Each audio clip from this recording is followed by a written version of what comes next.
It would really help me to know, first of all, why you're actually running your business.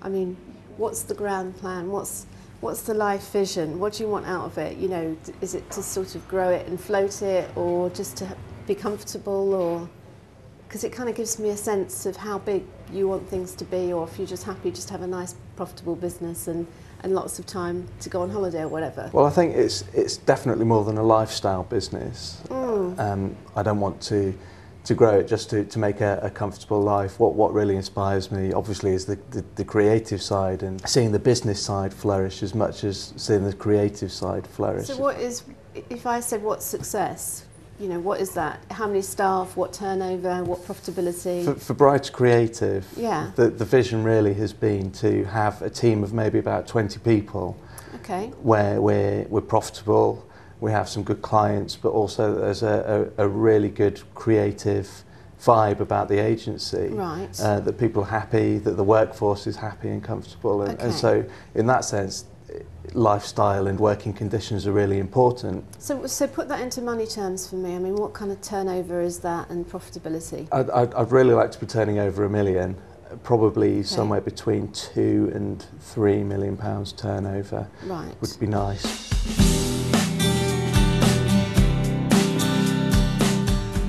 In terms of servicing these clients, is that fine for you? You've got plenty of resource, or is it all you working all the hours God sends at the moment? It's both, really. Okay.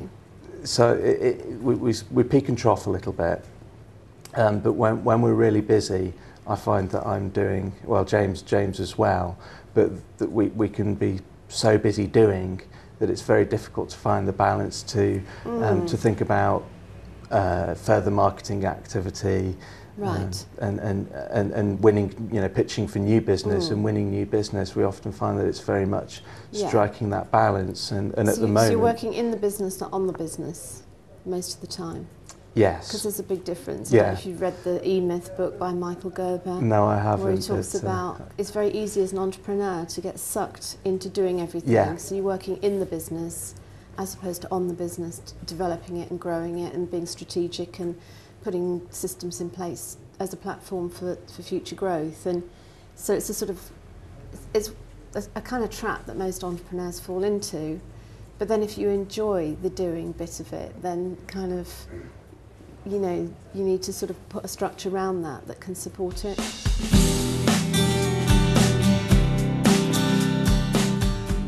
Okay, so where's the problem in the business at the moment? Obviously it's not on the sales side, sales and marketing, because if you're really busy. So is it the finance side, or is it the operations and capacity bit of it? Because there's always, to me, there's always three things in a business. You've got marketing, operations and finance, and usually there's a ceiling on one of those three columns that you will hit, and if once you've removed that, then you hit the next ceiling on another one of those columns. So is it with the money side, or is it with?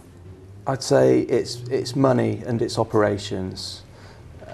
Right. And I think that the way I understand it is that the two are fairly well linked. That if, for example, we run over on a job, it obviously affects money. And sometimes when we have deadlines on projects, there's kind of variables that are out of our control. You know, clients are late supplying content, or they go on holiday before a website's going to go live. Right. That delays the finance processes, you know, obviously invoicing on delivery and things like that. So if I said to you, go out and hire an extra person, what would you say? Can't afford it? Yeah. So it is a finance ceiling, actually, then, yeah, as opposed to an operational one.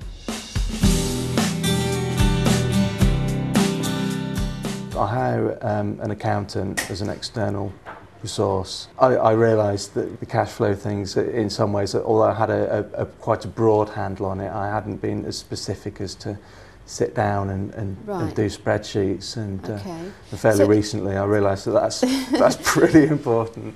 Quite often, we, you know, when I invoice, I chase for money, and people are fairly, you know, kind of relaxed when it comes to paying us, shall we say. It helps to have someone else chase, because then you can do a sort of good cop, bad cop thing. It's got to a point where it's actually one of my first clients.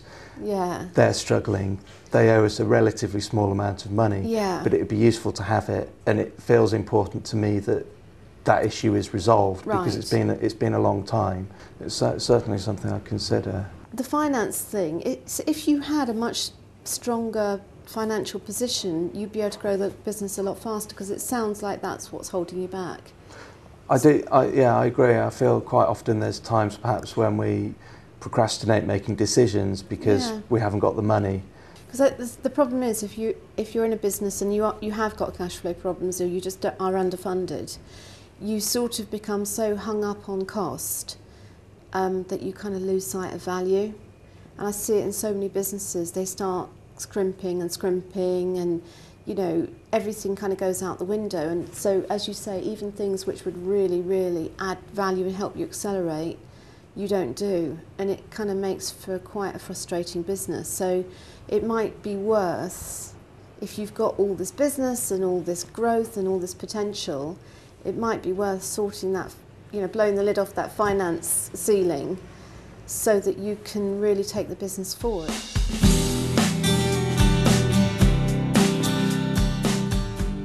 So if you suddenly got £10,000 tomorrow through, I don't know, lottery ticket or something, what would you do with it? I would, I'd pay off the debt. Right. And if I had some left over, which is very likely, I'd be putting that into the business, because it feels really that's my focus, and I believe that the business has potential to do well. Mm-hmm. And you know, we've invested a lot of time and effort in getting to where we are, and I think it almost deserves.